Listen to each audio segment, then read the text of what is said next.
I Ran the Circus by Dr. Seuss.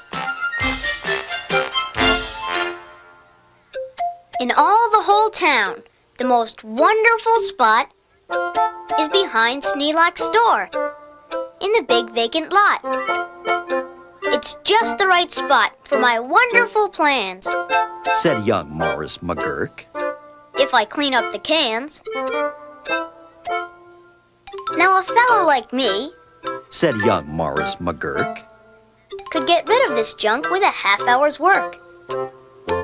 I could yank up those weeds and chop down the dead tree and haul off those old cars. There are just 2 or 3. And then the whole place would be ready, you see.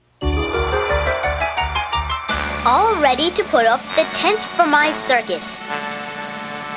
I think I will call it the Circus McGurkus.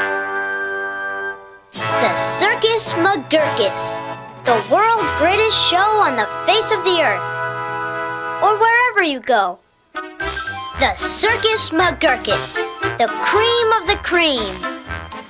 The Circus McGurkus, the circus supreme. The Circus McGurkus, colossal, stupendous, astounding, fantastic, terrific, tremendous.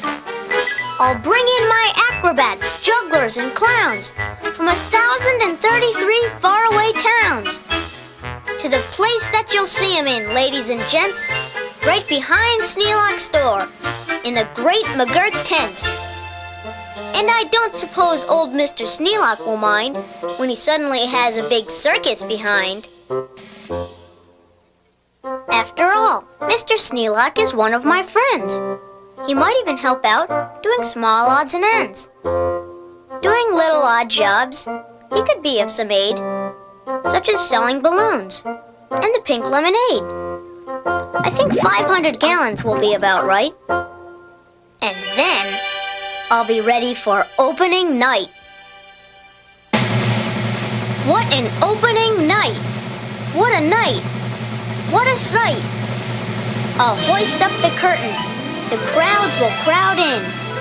And my Circus McGurkus will promptly begin with a welcoming toot on my welcoming horn by my horn-tooting apes from the jungles of Jorn, where the very best horn-tooting apes are all born, because the very fresh air there is fine for their lungs, and some of those fellows have 2 or 3 tongues.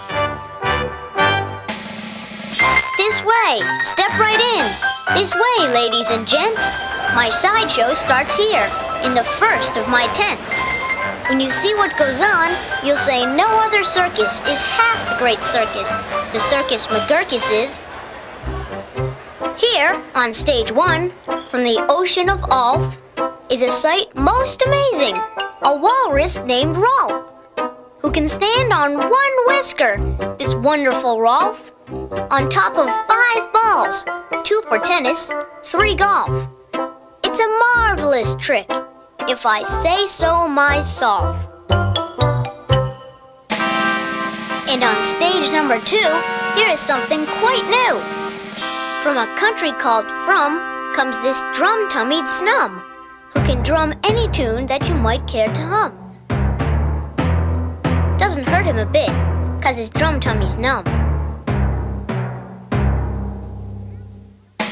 And you'll now meet the Foon, the remarkable Foon, who eats sizzling hot pebbles that fall off the moon. And the reason he likes them red hot, it appears, is he greatly enjoys blowing smoke from his ears. Of course, pebbles like this are quite hard to collect, but Sneelock will manage somehow, I expect. After all, Mr. Sneelock is one of my friends, and I'm sure he'll help out doing small odds and ends. And on stage number 4, see the wily Waloo, who can throw his long tail as a sort of lasso. With a flip of the hip. With a tail of this kind, he can capture whoever is standing behind. He can capture old Sneelock. I'm sure he won't mind. And now here is a hoodwink, who winks in his wink hood. Without a good wink hood, a hoodwink can't wink good. And folks, let me tell you, there's only one circus with wink-hooded hoodwinks, the Circus McGurkus. The show of all shows, there's no other showman who shows you a show with a blindfolded bowman. The blindfolded bowman from Brigger Barut, the world's sharpest sharpshooter. Look at him shoot! Through the holes in 4 donuts, 2 hairs on a worm, and the knees of 3 birds without making them squirm. And then on through a crabapple, up on the head of Sneelock, who likes to help out, as I've said. And now, come to this spot where the spotlight is hot. And you'll see in the spotlight a juggling jot who can juggle some stuff you might think he could not, such as 22 question marks, which is a lot. Also 44 commas, and also 1 dot. That's the kind of a Circus McGurkus I've got. But that's just my sideshow, a start, a beginning. This way to the big tent, you'll find your head spinning. Why, ladies and gentlemen, youngsters and oldsters, your heads will quite likely spin right off your shoulders. So hurry, step lively, quick, ladies and gents, and get into your seats. In my tent of all tents, my parade of parades is about to commence. You'll see Drum Major Sneelock fling-flang his baton, and my organ McGorgon McGurkus come on, with its hot steaming pipes of gold brass-plated tin, snorting all sorts of snorts in a bumbling din. That is super stupendous, stupendous, stu-rorous.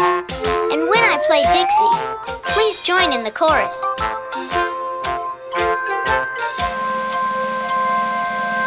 Then a fluff-muffled truffle will ride on a huffle. And next in the line, a fine flummox will shuffle. The flummox will carry a lurch in a pail. And a fibble will carry the flummox's tail. While on top of the flummox, 3 harp-twanging snarp will twang mighty twangs on their 3-snarper harp. While a bolster blows bloops on a 3-nozzled blueser, a nolster blows floops on a 1-nozzled noozer.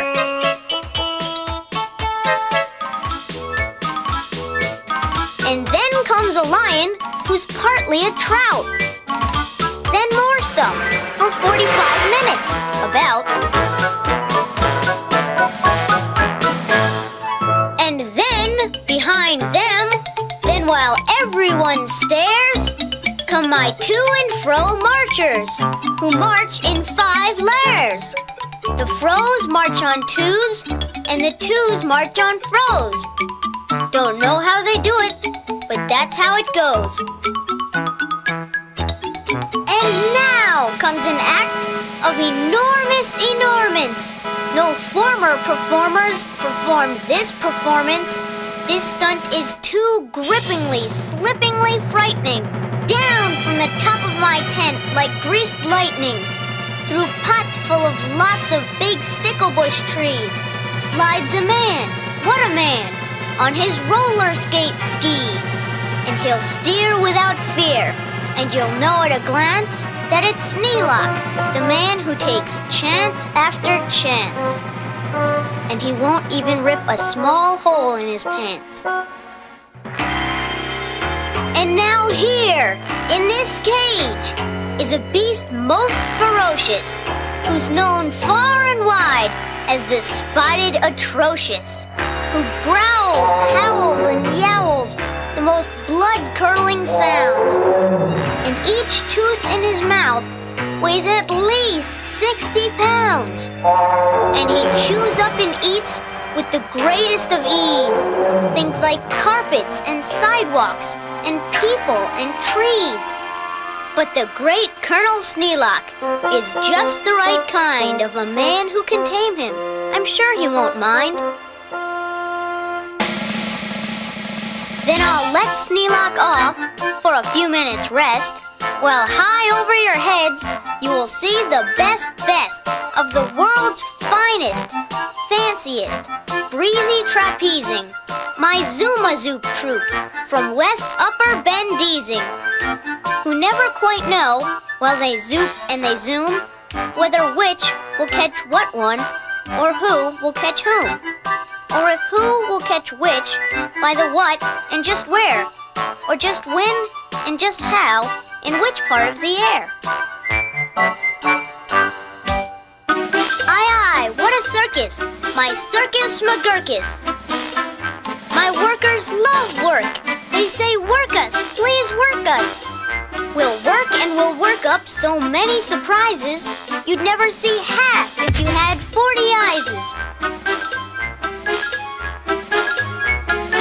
And now, again Sneelock. Brave Sneelock is back, risking life on my patented life-risking track. While the speedsters I call my colliding collusions race round in swift cars called abrasion contusions. And Sneelock just lies there, not one bit excited. I know he won't mind. He'll be simply delighted. And here, in a contest of brute strength and muscle, Kid Sneelock, my champ of all champs, will now tussle and wrestle a beast called the Grizzly Ghastly, and slap him around. Then he'll slam him down fastly, and pin both his shoulders tight flat to the mat. Kid Sneelock will love it, I'm sure about that. And while that goes on there, look at this go on here. Have you heard of my herd of through horns jumping deer? Every deer jumps through horns of another pell-mell, while his horns are jumped through at the same time as well, by a deer whose horns also are being jumped through, by another who's having his horns jumped through too, which I'm sure Trainer Sneelock can train them to do. Then the whole tent will ring with hoorays and wild shouts when I wheel in my whales and they turn on their spouts. First my whale number 1, with an aim that aims true, spouts a spout that spouts Sneelock to whale number 2. And then whale number 2 spouts his spout like a gun, and that spout spouts old Sneelock right back to whale 1. And then forwards and backwards on spout after spout, my great spout rider Sneelock gets spouted about, just as long as the water they're spouting holds out.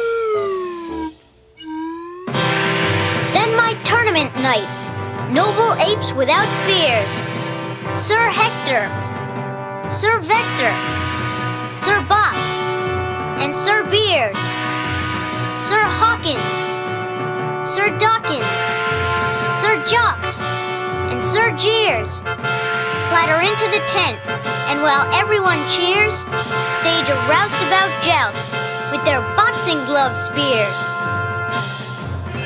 And while all this wild ruckusing goes on below, at the top of the tent, look, this star of my show, great daredevil Sneelock, the world's bravest type. He comes pulled through the air by 3 Subrian snipe on a dingus contraption attached to his pipe. And while people below are all turning chalk white and all biting their fingernails off in their fright, great Sneelock soars up to a terrible height. Then he shakes himself loose. He starts down in a dive, such as no man on earth could come out of alive. But he smiles as he falls, and no fear does he feel. His nerves are like iron, his muscles like steel. And he plunges down, down, with his hair still combed neat, 4,600 392 feet. Then he'll land in a fishbowl. He'll manage just fine. Don't ask how he'll manage. That's his job, not mine. Why, he'll be a hero. Of course he won't mind. When he finds that he has a big circus behind.